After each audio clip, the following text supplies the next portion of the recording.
সব আমাকে মেটাতে হবে।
এত সকালে আবার কে এলো? উফ,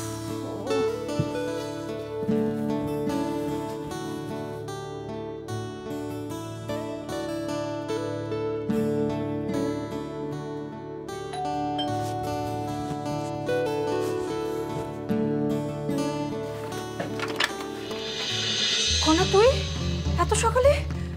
অন্তু ঠিক আছে তো? অন্তু ঠিক আছে আপা। গতকাল থেকে তোকে কতবার ফোন দিয়ে যাচ্ছি, দুলাভাইকেও ফোন দিলাম, তার ফোনও বন্ধ। আমার ফোনটা আসলে মানে আয় ভেতরে আয়।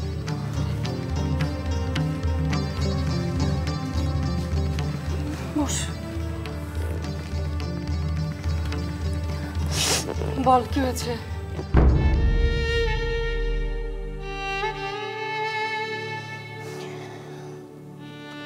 গতকালকে তোকে ফোনে সবই বললাম, দুদিনের ভিতরে অপারেশন করতেই হবে। দুদিনের মধ্যে? তার মধ্যে তো একদিন চলেই গেল, আজকের দিনটা হাতে বাকি। আপা, টাকার কোনো ব্যবস্থা করলি?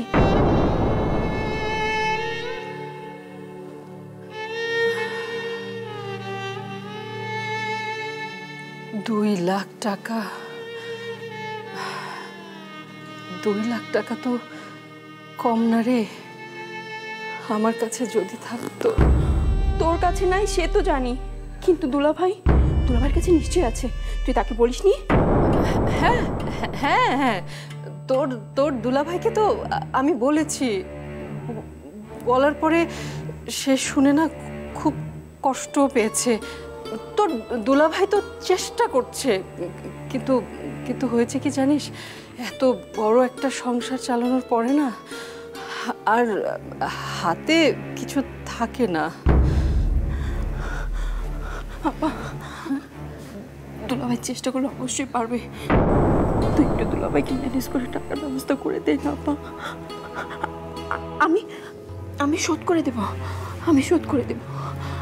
দরকার হলে আমার কিডনি বিক্রি করে দিব। কি বলছিস এসব? থাম তো আপা, আমার ছেলেটাকে আমি সুস্থ করতে পারবো না। পারবি পারবি, কাঁদিস না, এত চিন্তা করিস না বোন আমার। টাকা জোগাড় হবে।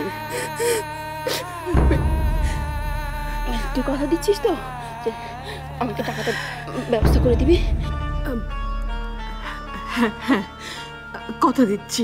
তুই ছাড়া তো আমার কেউ নাই আপা, টাকাটা দিবি তো? হ্যাঁ ঠিক আছে ঠিক আছে। অন্তুকে হাসপাতালে একা রেখে এসেছি, আমাকে এক্ষুনি হসপিটালে যেতে হবে। অন্তু উঠে আমাকে না দেখলে কান্নাকাটি শুরু করবে। আমি যাই রে। একদম খালি মুখে যাবি? একটা কিছু মুখে দিয়ে যা। না রে আপা, এখন একদম সময় নেই।